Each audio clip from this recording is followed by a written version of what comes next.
दास की विलायत यात्रा के बारे में।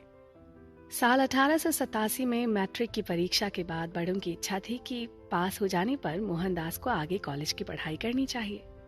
कॉलेज बम्बई में था और भावनगर में भी, लेकिन भावनगर का खर्च कम था, इसलिए वहीं पढ़ने की योजना बनाई गई। पर जी वहां तो उनका मन ही नहीं लगता था। ना तो उन्हें अध्यापकों के व्याख्यानों में रस आता था और ना ही कुछ समझ आता था।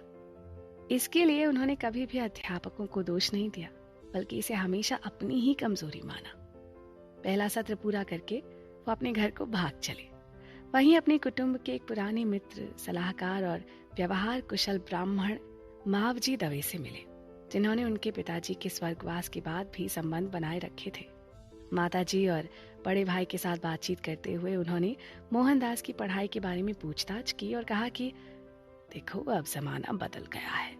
अगर इन भाइयों में से किसी एक को कबा गांधी की गद्दी संभालनी है तो वकालत पढ़ने के लिए उसे विलायत जाना चाहिए। वहां की पढ़ाई सरल है और सिर्फ 3 साल में खत्म भी हो जाएगी। खर्च भी 4-5 हजार से ज्यादा नहीं होगा। अरे अब नए आए हुए बैरिस्टरों को देखो कैसे ठाठ से रहते हैं। वो चाहे तो उन्हें दीवानगिरी आज ही मिल सकती है।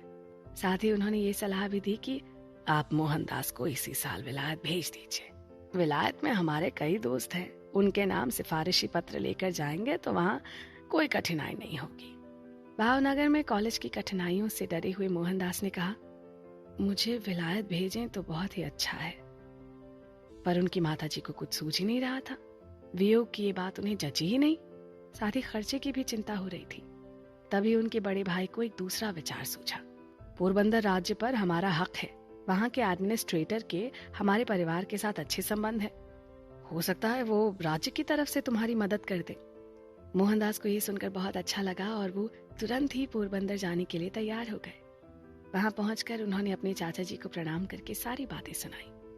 उन्होंने सोचकर जवाब दिया, मैं नहीं जानता कि विलायत जाने पर हम धर्म की रक्षा कर सकते हैं या नहीं।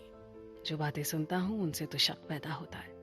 मैं अपने देश में पढ़े कई बैरिस्टरों से मिला हूं, उनके रहन सहन में और साहबों के रहन सहन में कोई खास फर्क नहीं है।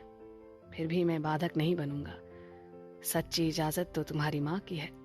अगर वो कह देंगी तो तुम खुशी खुशी जाना। मेरा आशीर्वाद तुम्हारे साथ है। उनकी उदारता, पत्नी के कहने और थोड़ा बहुत कर्ज लेकर मोहनदास राजकोट से विदा हुए। माताजी बोली, मुझे तुझ पर विश्वास है, पर दूर देश में क्या होगा।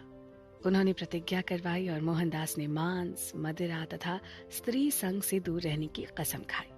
इसके बाद ही उनकी माताजी ने आज्ञा दी। बड़ों से आशीर्वाद लेकर वो बंबई के लिए रवाना हुए। बंबई की उनकी पहली यात्रा थी। उनके बड़े भाई भी साथ आए। माताजी की आज्ञा और आशीर्वाद लेकर और पत्नी की गोद में कुछ महीनों का बालक छोड़कर वो बड़े मन से बंबई पहुंचे। वहां हर एक दिन काटना मुश्किल हो गया था और दिन रात बस विलायत के ही सपने आते रहते थे। आखिर वो दिन आया जब उन्होंने समुद्र की यात्रा शुरू की। जहाज में जैसे जैसे दिन बीतते जाते वैसे वैसे वो अधिक परेशान हो रहे थे। स्टुअर्ट के साथ बातचीत करने में भी शर्माते थे। अंग्रेजी में बातें करने की उन्हें आदत ही नहीं थी और एक मजूमदार साहब को छोड़कर दूसरे सब मुसाफिर अंग्रेज थे, जिनके साथ वो बिल्कुल भी बोल नहीं पाते थे। दुख सुख सहते हुए यात्रा समाप्त करके किसी तरह वो साउथहैम्पटन पोर्ट पर पहुंचे।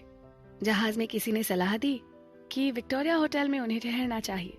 ये सुनकर वो वहां पहुंच तो गए, पर फिर किसी ने होटल में रहने के खर्च की भी चर्चा की और सुझाया कि किसी निजी कुटुंब में रहने की जरूरत पड़ेगी।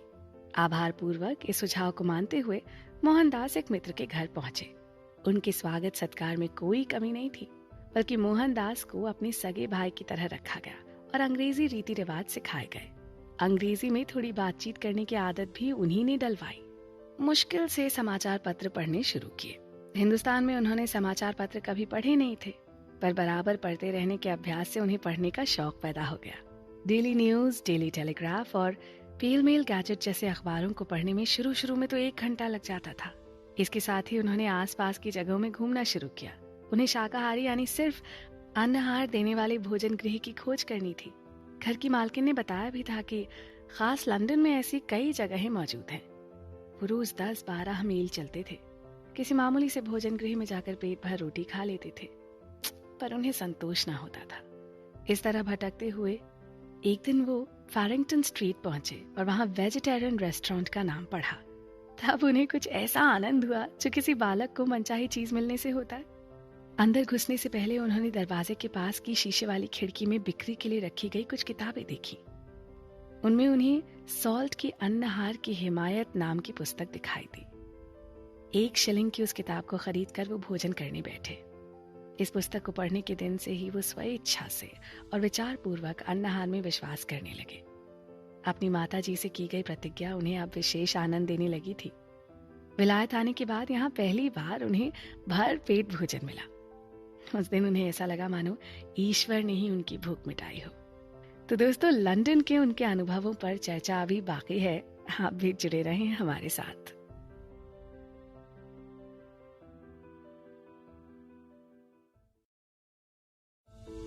अंग्रेजी रहन सहन।